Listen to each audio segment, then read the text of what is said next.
Welcome, welcome, welcome to Straight Up with No Chaser. I am yours truly, Dr. Rhonda Travitt, and I have some guests here today. We are going to be talking about once more, yet again, from the streets to the sanctuary. 108 Praise. Turn up. Guest today Yeah. is Brother Kenny, turn all it up. right, y'all, Brother Kenny again, and We got Sid Tillis from the west side of Chicago. Chicago, Yeah. and Miguel Tillis from the south side of Chicago. Hey, wow. So, we had a great time a few weeks ago talking about from the streets to the sanctuary, just how our lives has changed. And I wasn't here, but Pastor Nick, shout out to my husband who's in the building. Yeah, that's right. So they had a great time talking about, just the transformation in their lives and for where God brought them from and where they are today. And so we just wanted to follow up with some of that because we see lives changing every day. Yeah. Yes. And the thing about it is sometimes people don't think that they can get out of their situation Right. because they've been in it so long. So again, let's give a little recap. Tell us a little bit about yourself, Kenny. Kenny from the Bronx. Kenny Yeah, from the well, Bronx. Kenny Cool from the Boogie Kenny Down. Let me get it said. Let me drive. Yes, sir. You got okay. We started out and just started was on them streets, and all I wanted to do was get money, get high, and do anything under the sun. And it took me to places where I never thought I could come back. Then I ended up going to prison for like 25 years, and I still was in there doing anything I wanted. And then one day, God came. He wasn't lost. He shined his light on me, and then today I'm here with my generals, General Nick and General Rhonda, and we game changers, Man. Wow. That's something. 25 years is a long time. But you know what? In the midst of everything, God was still there, changing and transforming all the time. Yes. So that's a testimony. And you know what, Brother Kenny, can we tell you, you don't look like what you've been through. Come on. Amen. Not at Is that all. all right? That's all You right. don't look like what you've been through. Man. So we bless God for a testimony because some people Yep. they get saved and they don't Yeah. want to tell anybody. But the word says we overcome by the blood of the Lamb and the word of our testimony. So if you're ashamed of your testimony, then He's going to deny you in front of the Father. So we give God praise. We're not boasting in our past, but we are definitely giving God praise from where He brought us from. Yes. Tell us a little bit about yourself, Brother Sam Yes. from Chi-Town. Yes. Hey, like you said, he has brought us, and for me, a mighty long way. Nice. I mean, a mighty long way, and literally, coming from the west side of Chicago, like I previously said, it's a badge we wear. It's we consider it an honor, to be able to make it out of the hood as opposed to being at a point where that's your life. Now, believe me, most of my family, I have a lot of family. I won't say most of my family, but a lot of my family is still right there in it today. So I will speak very lightly on some of it, but I believe it's important, given what we're doing here, to show how far God has brought me from. Like literally from the west side of Chicago, which if you've been there, you know what I'm talking about. If you haven't, it's the slums. It was the slums of Chicago, it was the gutter, whatever type of neighborhood you might have think you were in, lived in. Hey, the west side of Chicago is about as bad as it gets. So for me, I had the complex situation of being an athlete, though.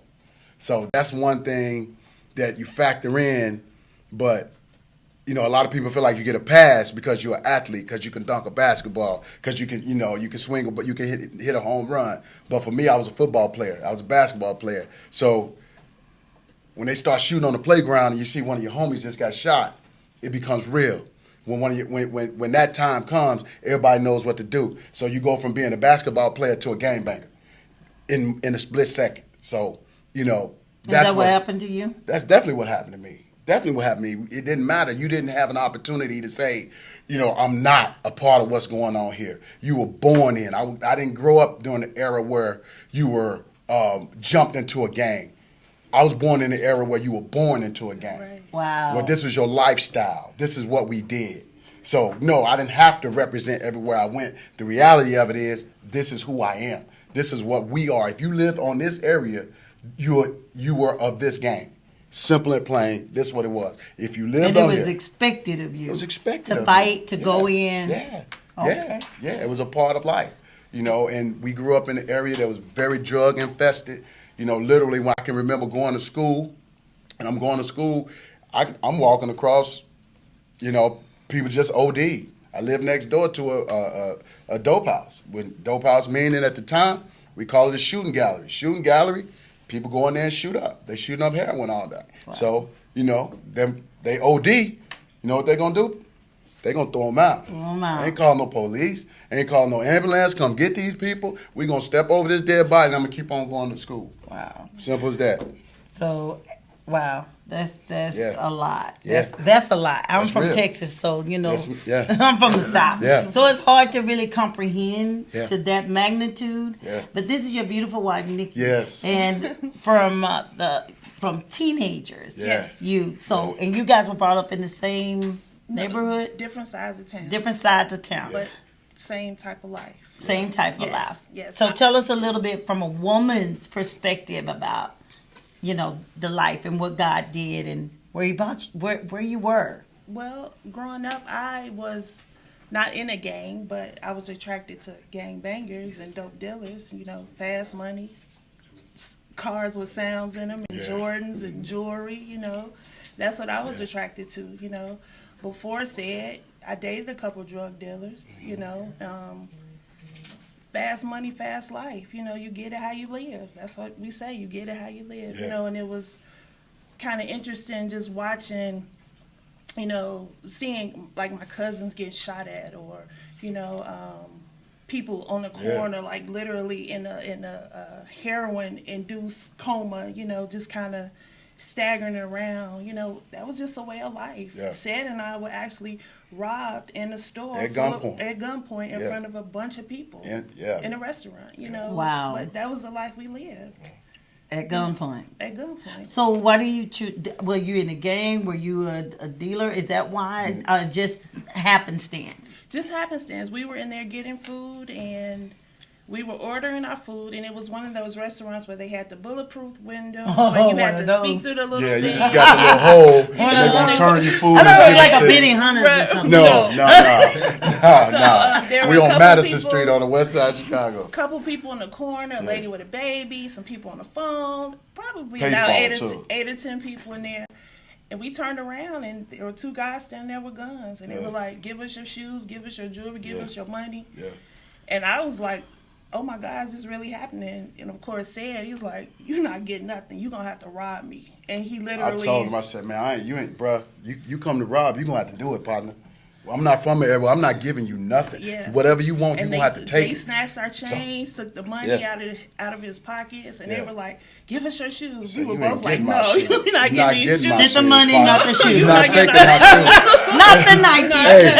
And not taking these Jordans. No, you're not getting them. Like, I mean, But, that's you know. a lot of people have died though.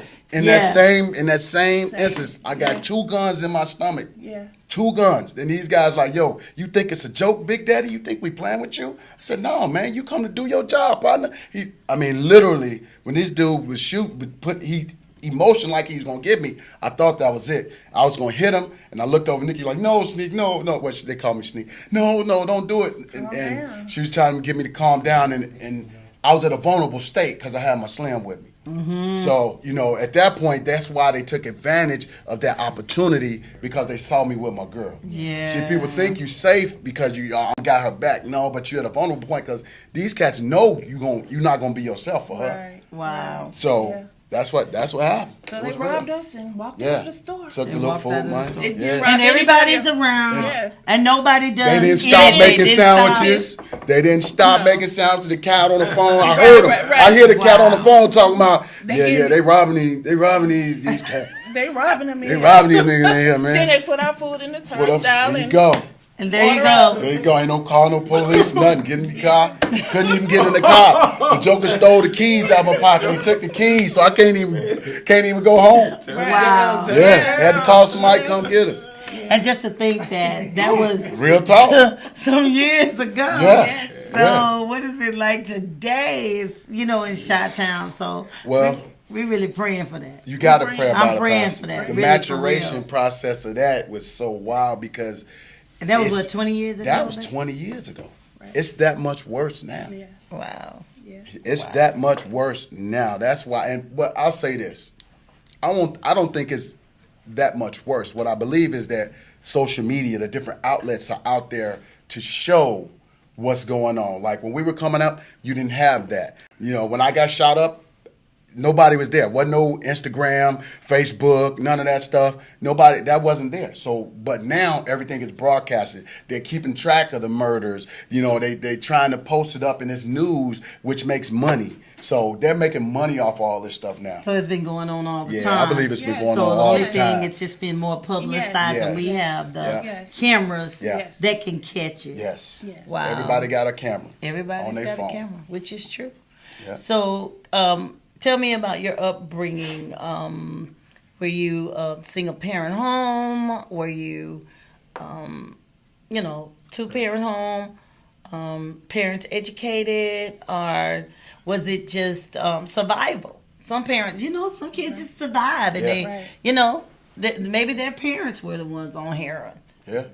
So, That's real. 25 years, we always think that, oh, poor thing, they didn't have a mother, they didn't have a father, or something like that. So, once again, tell us a little bit about your tree, because I always say, look up your tree, Yes. because sometimes if you look up the tree, then you can see some other things. It might not be right up above that tree, but sometimes it's some other stuff on some side of the tree that say, I have a tendency that I might get into something. Was that your case at all? No. Not at all. Ma'am, not at all. Father worked 2 jobs, post office, worked Wow. sanitation. Mother was a teacher. Wow. Brother went to the Air Force. Sister was a graduate from college. And, I chose to do what I wanted to do. When I looked out the window, other people seeing kids playing with basketballs or going to the store, I seen the guy in the corner selling loose joints. So I seen the girl tricking in the corner. So that's what fascinated me. I was like, that's what I want to do when I grow up. Were you the youngest child? Yes, I'm the baby. Okay. Out of the 3. So I was I was influenced by my wants. Mm-hmm. I wanted it right then. Yeah. So it wasn't my family to this day.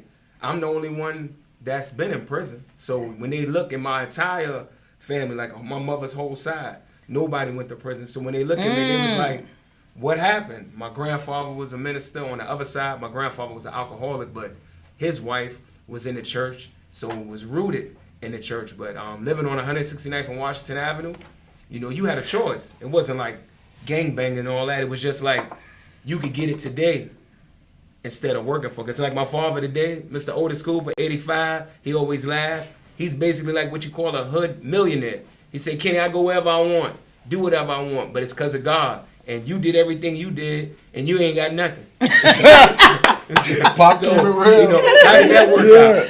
What happened to the money? That's the conversation me and having right now. He'll say, Kenny, I know you with God and all that, but why you didn't tell me about the money? Maybe I could have held it for you. Maybe I shouldn't have. But my point is that he worked hard all his life, and he could do whatever he want. But now, I ain't, but he support me. So I'm a full-grown man out of prison, fortunate that I have a family. Amen. So that whole life was worthless. Yeah. And I chose it. And in that light, can I ask you, did you make a lot of money? And if you make a lot of money, this is one of the things that I always, baffles me. That if I made that much money, what did I do? And did you not? And I'm going to ask everybody on the panel, did you not ever think that you would not going to have, that there would be a day that are we so intoxicated on the high of everything till you just don't think about that a day is going to come? Yeah. You want to go over there? When I started hustling, I was like 14. So when I was 15, I was running through probably like $10,000 to $20,000 like in 2-3 days. So you could tell me, because we was selling heroin, so you could tell me I didn't care about next month or the week after that. For that day, if I wanted something for $5,000, I'm going to go spend it, then the next day is going to go on. But the catch is that like a guy that's a hustler, my perception, it's the chase. It's not the money. See, to get up in the morning, you going to work, I'm going to that corner. And I'm going to make that guy that come on that corner, he may not even be addicted to drugs, but my persuasion, he going to get hooked. But as I'm hooking him, now I'm hooked. You hooking because I'm you. 15. I'm in Yeah. a after hours club till Yeah. 4 or 5 o'clock in the morning. I'm Yeah. sniffing cocaine. I'm 15. I'm drinking champagne. I can do whatever I want. So now when the money's not coming as fast, now I'm the addict. Yeah. Wow. So the rest Yeah. of my life, from like 15 till I got locked up till I was 21, I was chasing what they call like chasing the genie. Yeah. I was chasing Yeah. what I had at The 14, glory days. but I can never get it. Can never get it. Yeah. It's like that crack. Yeah. That high. You Been can there never too. get it. Situations. Woo, that crack had you chasing. Yeah. Yeah. Like the first time. Nothing Wow. like the first time. Yeah, And like the first and I'll say this. For us, like Brother Kenny, my mother, hardworking woman. I mean, single parent. You know, it was 4 of us. And I believe she did the best. I know she did. She did the best she could with what she had. And, you know, she modeled out for us working. But the reality of that, without a father in the house, you left to the streets helping being your father. And in that, you learn different things. You pick up different things along the way, you know, and you get mentors, which for me, like I said, I was an athlete, so I did have the opportunity to have some true mentors that I believe are one of the reasons I'm alive today. But What happened to the money? the money, I'm getting to the money, Pastor. The money gets to be a blur. It's not real because most of the time you high. And that's the reality of making the money. You're making the money, Pastor, but you high. And your mentality is not processing that this day is coming to an end. We're going hard this day because I'm living for this day. I'm not living for tomorrow. When tomorrow we're going to wake up, we're going to do this again. We're going to do this again. Now, we find like that false security in stuff. In my 26-inch wheels, Pastor. You know, in my ride. You know, I got the tight rides. You know, we got the clothes. So we find, you know, all that money as fast as you get it, you want to be able to show that you've got it. So more or less, you got all the money you got in your pocket or on your back or you riding in it. Necessarily, if you stashing for the re-up. You're not necessarily stashing for the stacking. That was my mentality. Only because we were high. We were smoking and drinking. And not to mention, we got to hit the strip club, Pastor. So if you're going to the strip club, you got to bring some money. And you got to be able to do it or your status ain't the same. If I go to a strip club, I got to be able to do what people that make my kind of money do. Not like what that working average Joe do. I can't go there and sit and watch everybody. No, I got to go there. I'm gonna buy a bottle. We're going to throw some money in the air. We're going to have 3 or 4 girls with us. It's for, you know, instead of one girl, or I get one girl and have a dance all night. I mean, literally. So she going to get all the money we're going to throw in the air, and at the end of the night, she going to want that $1,000 for standing up there in front of you all night. Wow. So all this stuff is where the money go, and your mentality is, I'm going to make that back. I'm gonna make that back. Anything that leave my hand is coming back. It's coming Never back. thinking that there's gonna. It's coming back, though. It's coming back. Yeah, I'm gonna turn it over tomorrow. I'm gonna turn it over, regardless. Wow. I'm gonna turn it over. It'll be back. So that was my mentality. The mentality is it's gonna come back. coming It's always back. gonna come back. It's always Never coming back. thinking it's gonna dry up. No. That's not even Because in it's the always equation. a flip. There's always a flip you can. Wow. There's always a flip. Okay. Which is truly a foolish mentality. I mean, just the reality of that. But you know, like you find that comfort in stuff, And stuff and and things. things, Wow. stuff and things, Stuff and things. That's one of mine. Because I got that. I mean, I have money, but I got a $9,000 car. You know what I mean? I got some 26-inch wheels. I got all these other attributes. I got a nice watch. I got this chain that if I go sell it, I can make. Your mind tell you can make that $20,000 back that you paid for this chain, but of course it ain't nowhere near worth that no more. But wow. that's what you thinking. But or the That's not what Gucci it bags that I make sure she's straight. So I mean she ain't finna work. I mean. And so you were there all the time. Yes. So tell us how did 14. you since 14 you guys were together. Yes. So tell us how did you or were you caught up in it? Oh yes. Yeah. Yes. Stuffing things. Still Stuffing being things. delivered from stuffing things. Hard to get rid of that, Yes. right? Yes. Yeah. I mean, you find your identity in stuffing things. Yeah. You know, it's like, okay, I get to spend this, I get to buy this, and people get to look at me, and I get to feel important and special, and you know, I have more than you, and I'm better than you. Yeah. You know, it becomes a mentality. But then when it dries up, it's like a high, you know. Yeah. But when it dries up, the crash is hard. Yeah. It's hard. rough. Yeah. It's rough. Yeah. You know, when we decided that we weren't going to live that life anymore, it was a rough phase. Yeah. Okay, man. So you can only imagine. We can only imagine what's that like. I can only imagine. So tell me, when you began to turn around, what was your turnaround phase? Really in your heart? Was it anything, not just, if you didn't go to prison, do you think you would ever change? You wouldn't have changed? Nah, absolutely not. For change for what? I was doing good in my world. Everything was going well for me. Now it's amazing. I had my daughter was 6 months, so I used to always tell other guys, yeah, you know, I ain't gonna be no deadbeat dad or whatever. But I'm always was fortunate. Like I say, I had a safety net, which really wasn't a safety net. It was a hindrance. My mother. So she was always gonna come in for me.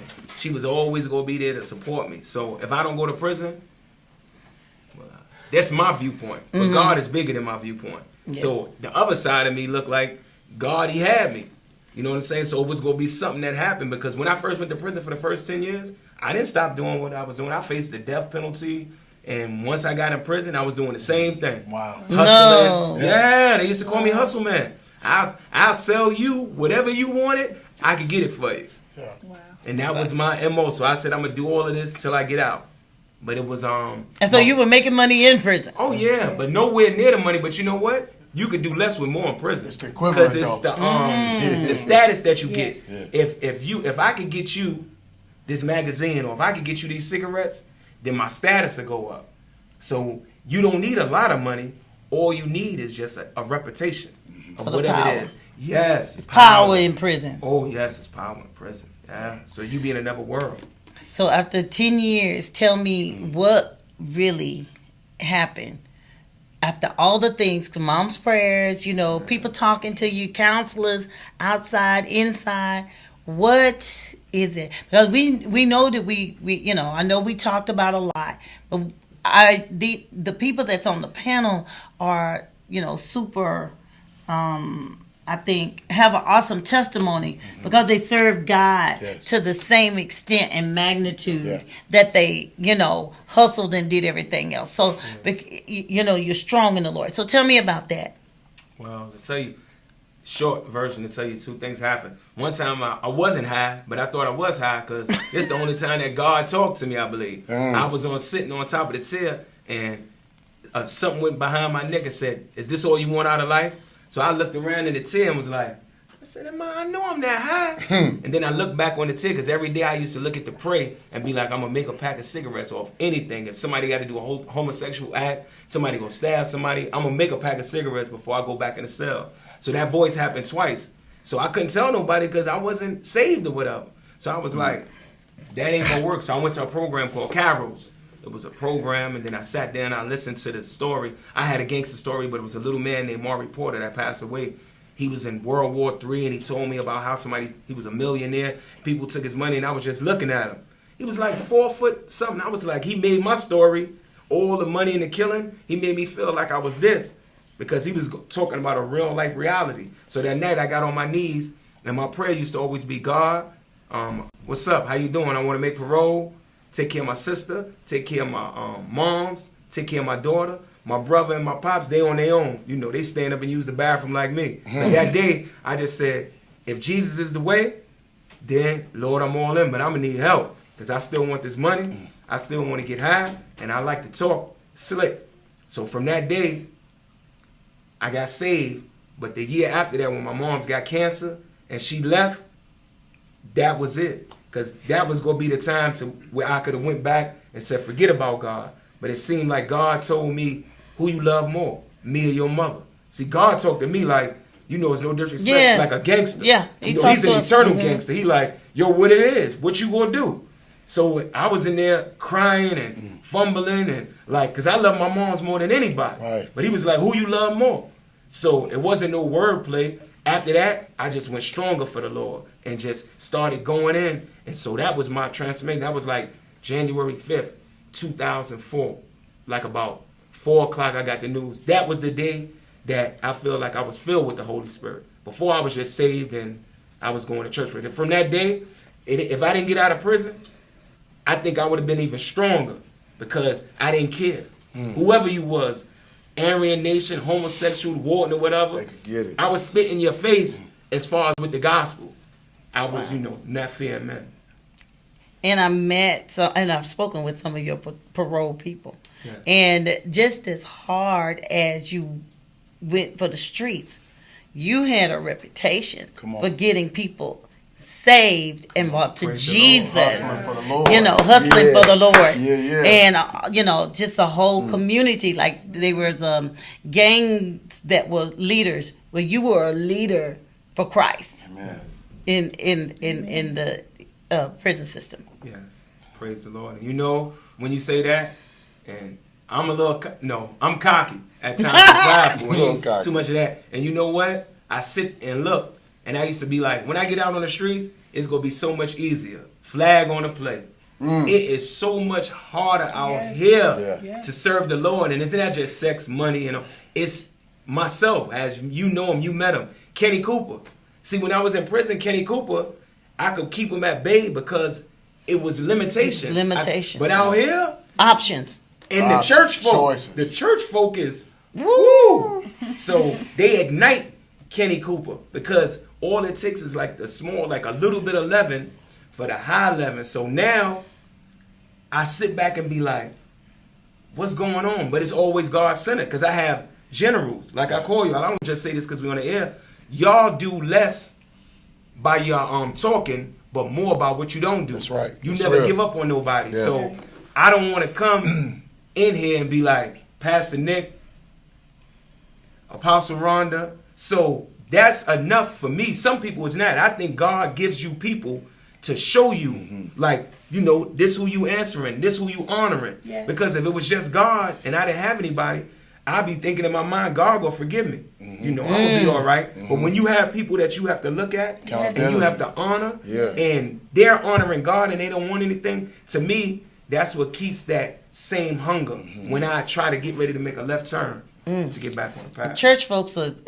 Church folks is where your anointing come from. Yeah, 'cause it's that impression. I really Yeah. feel that way. That's Yeah. where the anointing really, really comes from because we can be off the chain. Yeah. When we in, we in. But sometimes when we get off, it's like heartbreaking Yeah. and it's heart wrenching. Yeah. So I really believe that trying to come together, and that's why the Bible talks about unity so much, and that's why the enemy fights the church so much with disharmony and stuff. So that's an awesome testimony. Yeah, man. And Yeah. tell us what was the changing factor, Brother said, that really brought you to the Lord. When was that defining moment that enough was enough and that Jesus was truly the way? Because you was in church. Yeah. Doing Yeah. some of the things Yeah. too. Yep.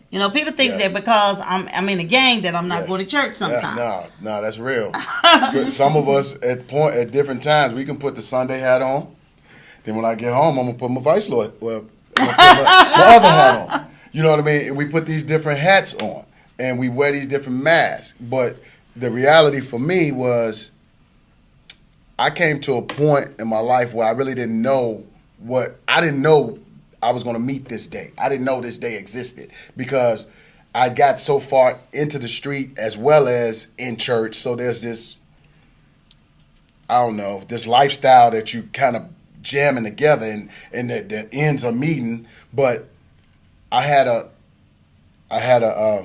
one of my sisters in Christ right now, literally, she's a massage therapist and she gave me a massage. And as she's giving me a massage, she gave me a question.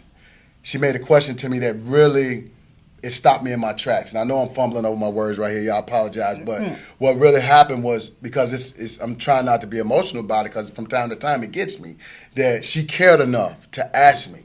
She's giving me massages. She said, listen here, man of God. And when she said those words, it stopped me because I didn't know who she was talking to. And she had never addressed me that way. She said, man of God, you got a good wife. I said, yeah, she's like, Nikki been with you forever. She's been following you since you came from Chicago. I'm like, yeah, she'll follow you wherever you go, said. I said, yeah, you're right. I'm trying to rush her on because I don't know where she's going with this, but I know she go to church, and I know, this sounds like it's about to be a churchy kind of a conversation. But what she said was, where you leading her? And it was a reality because we got 3 kids. She's like, are you going to lead your wife and kids to hell? Just those words, somebody ministering to me in a point and in a time of my life. Yeah, I'm selling pounds of weed every week. I got, we in the strip clubs every night. Yeah, and at that time we had been out of church for a while, but we were still considered church folk to the people around me. My day-to-day people would think I was going to church because they not with me. Yeah. In the strip club, they not with me. But the reality of that was, she literally said, are you going to lead them to hell? Because now I got knowledge. Now she put that on me, like, for without a shadow of a doubt that that's what you're doing. And when I said, when she told me, it was tough because the harsh reality of it, I knew the answer. And the answer was yes. That's what I was doing. She's like, look, I smell the weed on you. I know y'all be getting it in. Look, you know better. That's what she told me. And when she said that to me, I immediately asked her, where's your church at? As if I didn't know. But I said, I'm coming. I'll be there Sunday. She's like, no, you ain't coming. I said, I'll be there Sunday. But I believe in that particular moment, God gripped my heart like never before for my family. Because I did know that this is not the way it's supposed to be. I had an inner knower. My knower knew, even though, I'm getting high, we having fun, this, that. But there was that incorruptible seed. I know now, of Jesus Christ in my heart knew that was not the way it was supposed to be. There's more to this life than getting high. There's more, because I still wasn't happy.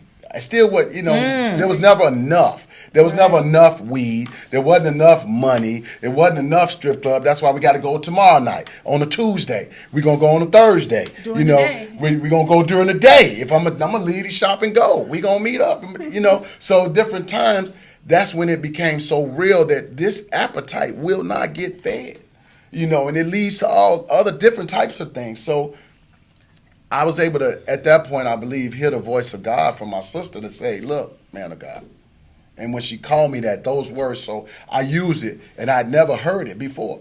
But even with that, Pastor, after even hearing that, I had the opportunity to meet you guys. And like Brother Kenny said, listen, when you at that place, you need real people. Amen. You need to see people's scars, because I didn't think it was a way back like that, because I had charged it to the game. When I say charge it to the game, more or less, we're going to be like this, and we're going to hell, but we're going to have some fun on the way. So now, though that sounds crazy, but you didn't factor that in, given what I already knew. I factored that in, that, this can't end good. Where does this end? I'm the 50-year-old weed man. How does that, So I'm saying that to say, I was still challenged when I met you guys, when I met Pastor Nick. When Pastor Nick, I tried to explain to him why I thought it was okay to smoke weed and serve the Lord. And I tried to make it be okay, and he again asked me some questions, and now I'm saying like, wow, I'm getting the voice of the Lord through these questions and these questions. And one of the things he said to me that sticks me to this day was, what has to happen in your life for you to get it? God has given you revelation. He sent Minister Amanda to minister to you what has to happen? And you know, the things went through my heart was, so you get locked up, then you'll serve God. Then you'll go hard for the Lord. You know, you get shot again, then you'll go hard for the Lord. You know, what has to happen for you to give God everything you have? Yeah, because let's go back there, because you said being shot. And if you have any questions, please call in 770-988-6461. We would love to hear from you. Yeah. You were shot, and you said 9 times. Well, was it? Well, no, I got shot once. Once. But the reality of that, Pastor, was on the west side of Chicago again, which... The car was shot up a lot. The car had 40 bullet holes. 40 bullet holes in it. Okay. Literally. Read my story. Yeah, that's okay. It's all right. But, you know, and one of which is still in my throat today, one of those bullets. And that was the grace of God even then. But I didn't understand. I did not understand that it meant you have to give everything to the Lord. Mm. What I felt like was so many others in my area who had been shot and they survived. You get a little bravado about it. You know, I made it through that. But it was an incredible humbling, because after that happened, I did give my life to the Lord. Mm-hmm. Like Brother Kenny, I gave my life. I tried to serve in a place where I thought, you know, but I was just reminded this weekend of calling on the name of Jesus. And I cannot not say this, because as those bullets was coming in that truck, and I know I switched gears, but this is worth saying, that as those bullets were coming in that truck, I called on the name of Jesus. Mm. And the bullets stopped. My God. Because they weren't stopping, y'all. Yeah. They weren't stopping. Like literally, when you're hearing do do do do do do do do do do do do do, and that's all you're hearing from just us sitting here talking, just like we're talking now, and then do do do do do do do. Out of nowhere. Out of nowhere. I don't know where it's coming from. I don't know who did it, why. Don't have no understanding about it. You know. To this day. To this day. You know, and I'm forced with that question: what would you do if you meet that guy? But God. What would you do if I meet the guy that shot me? And now you're serving God. Now I'm serving the Lord. Now, fast forward from that testimony. Now I'm going just as hard as I did. Up late nights. Yeah, I'm up late night praying and fasting now. I'm up late nights doing what I know God has called me to do. No, I'm not perfect. No, I'm not. I have not arrived, but I am so far from that place. And it's because of the relationship that I know, first, of course, that the Lord has put in us, but the relationship with you all, having real leaders, having met real people that don't mind bearing their scars, that say, we ain't got it perfect, bruh said. We did some stuff too. You can be all right. God got you. You know, there is no condemnation. You know, and knowing that to be a reality, it blessed me. Yes. Amen. Amen. Amen. Well, for me, my life took a serious turn of depression and thoughts of homicide, suicide, you know, just angry and frustrated and bitter. And I knew that wasn't what God called my life to be. And I remember like one night sitting on the deck and I was just smoking a blunt. And I just cried out to God. I said, God, I know that this is not what you created me for, just to live a life of just being high. Like I was high for about 6 years straight, right, babe? Yeah. Like literally every day though. Every day. Yeah. Like I don't even remember a time being sober. Wow. And 2 weeks after that, we came here. Yeah. And you put me through deliverance. Like literally. Yeah. But I knew, I was like, God, help me, because I was at a point where weed wasn't enough for me. And I remember asking him when we were out one night, I was like, let's try some mollies or something. I asked him, and he was like, babe, he was like, I can't. He said, you don't know what that is. He was like, and what if your mind, like, what if you don't come back from that? I done seen he him was not like, come back. I can't be held responsible. He was like, no. So, you know, I knew that my appetite was growing. I knew that, you know, like this monster was getting bigger and bigger because I was drinking and I was smoking and I was like all over the place. Like my emotions was all over the place. I think I was like a bit bipolar, you know, and Sad even told me, he was like, I don't even like you when you're not high. Right. He was like, I don't even know we gonna survive if you're not high. He was like, I don't like you as a person. Yeah. Wow. You know, so I just like literally my soul cried out to the Lord, like, God, help me, deliver me from this.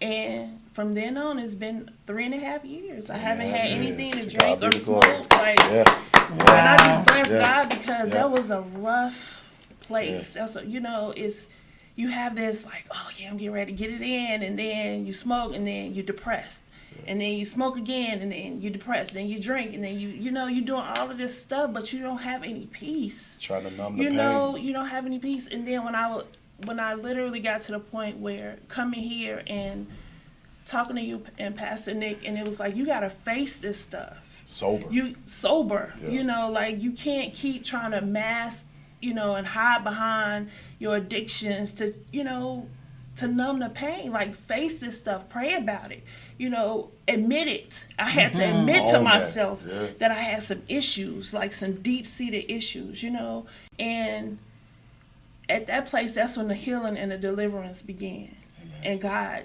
has done a work, like a true work. Like, He likes me. Like, I like my wife. Yeah. Right? How about that?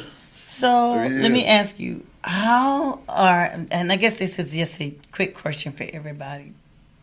There was so much money coming in and out of your lives. In serving Christ, there's no quick fix. There's no shortcut to get it. And so you have to endure, and you have to go through the trial of everything. There's no easy way. How has that impacted your life? Because you have to go through, the valley. And and it's the shadow of death. So how has that impacted your life when you have to go through, when you know that I know how to flip money? Or if I just flip this time, I can come back this time. So how has that really settled you in to God by not having? I'm going to come to you first.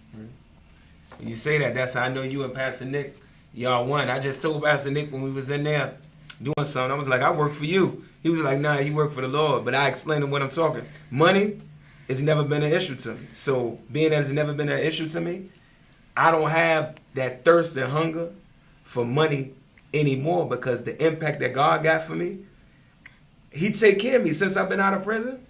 People buy me suits. Person brought me a car. I'm part of a corporation. I'm the altar priest. So I know I'm God's favorite and it's best. He's saying Proverbs 3:4, let love and faithfulness never leave you. Bind them around your neck. Write them on tablets on your heart. Then you'll win favor with God and man. Favor with God and man. Favor is God's money. Woo! So that's good. If you got faith, it's not that money. I'm saying that other. God is going to take care of me. God said do two things. Be obedient and disciplined. And it's nothing. Look at Solomon. So my faith is going to be stronger than Solomon's faith, because Solomon was talking to him day in the day. I'm just, my faith is saying that I'm talking to him. So that's what the impact you got. That's just personally for me. So far since I've been out, anything that I've wanted, according to His will, He's given me. And the things that I haven't wanted, with leaders like you and my brother and all of them, I would have to make a fish market move. And I'm the type of person, I'm straight and direct. I don't like to go behind your back to try. I want you to know what I'm doing. So if I was hustling, all Atlanta would know I was hustling.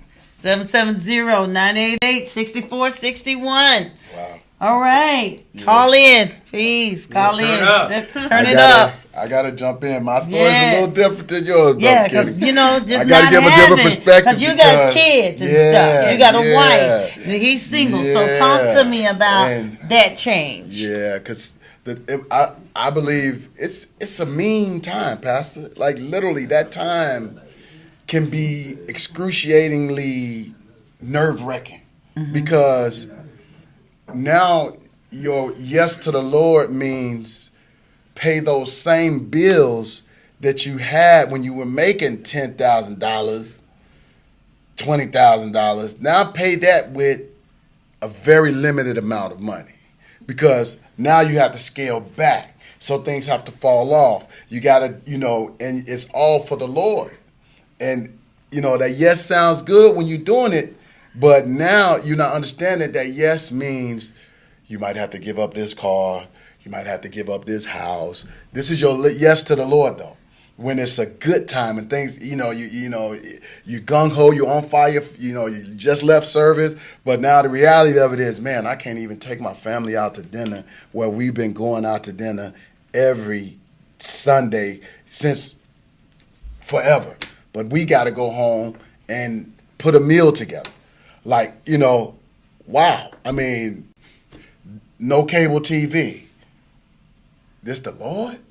And that's what you're faced with, having to understand that this is God, that He is separating you from these things. So for me, it wasn't a easy transition because I did not, like Brother Kennedy, experience everything that I wanted in it. What I experienced was everything that I needed. Now that's what I can say in this time. I've had everything that I needed.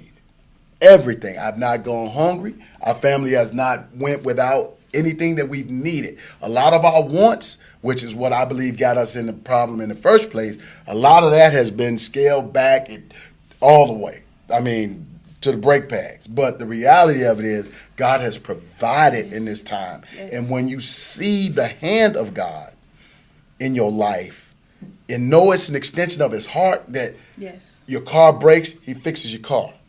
As opposed to, going to send it to the dealership. No, I go out there and tinker and fix a car. Like, wait a minute. Fix a car. Right. Never did it before. No, I ain't never did that before. Right. A car work or something, just the testimonies are endless. Like watching God do these things as opposed to me feeling like I got this. Right. So. Well, and you said something. I don't know why it's just ringing in my head. You said having to scale back. But I thought about when you get something illegally, God just has to strip you of every illegal possession. That's what happened, Pastor. That we had, so that He can give us, and you can earn that legally. Yes. And the enemy has no legal rights to it. Yes. But if the enemy has legal rights to what you got illegally. Yes. Yes. So that's his stuff. That's his stuff. Yeah. So He comes when you don't serve Him, and He comes back and He get His stuff because He say you're stuffing things. Right. Yeah, that's what happens. Stuffing things. That's our piece. So I can come back and get you because of stuffing things, and hurt you, and you'll turn back and you'll serve me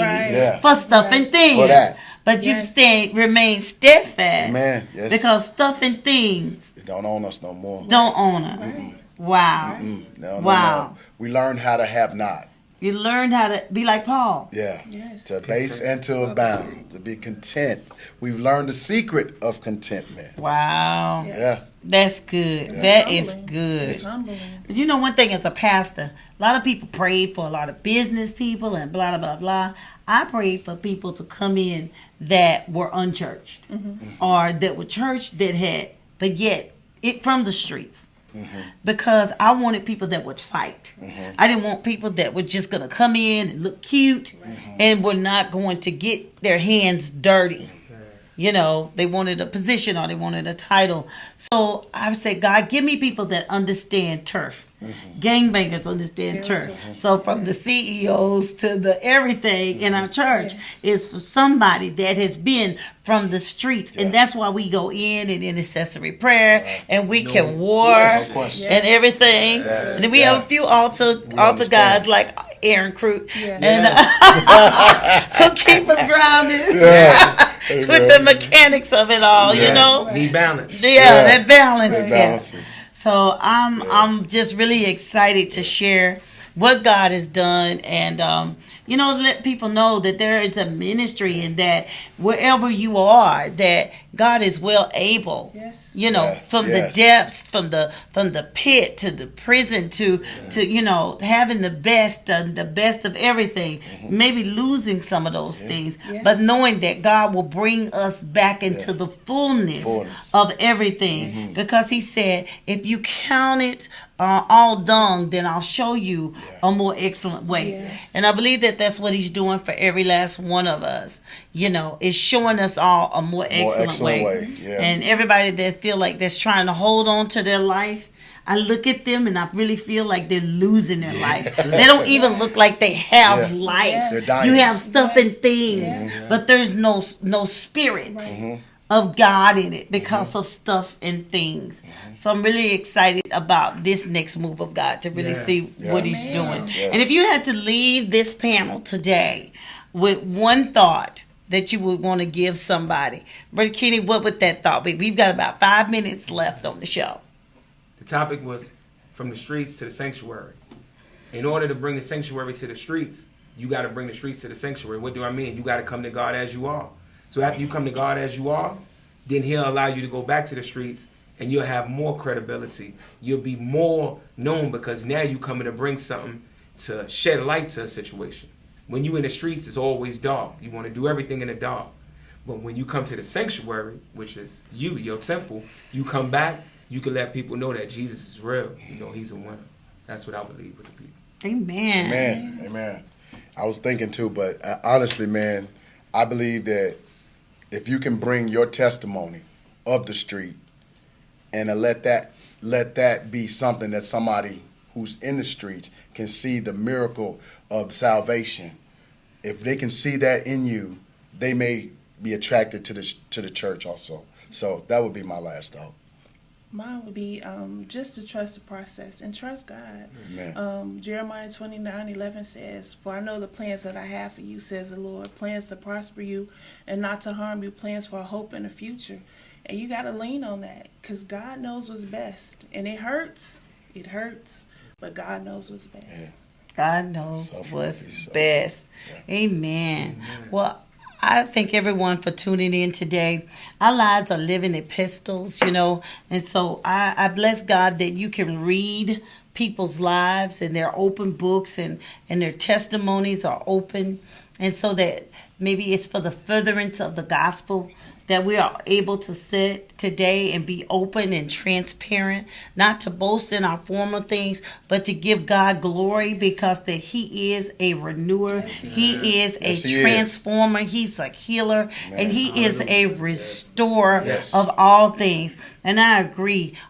Trust the process and no good thing that He would withhold for those that walk uprightly before Him. Amen. Know that He's already working on your behalf. Yeah. I am yours truly, Dr. Rhonda Travitt. Again, thank you for tuning in today. Thank you, Brother Kenny. Thank you, Brother Said, Miss Nikki. Thank you so much for tuning in today. And we'd like to say, please tune in to the following show that may be coming after us.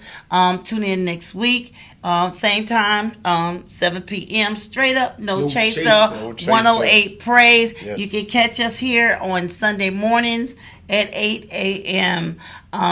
Every Sunday morning, bringing it live. So I am, once more yet again, yours truly, Dr. Rhonda Travitt, coming at you, coming to you, coming for you. Peace. We love you. And that is straight up with no chaser.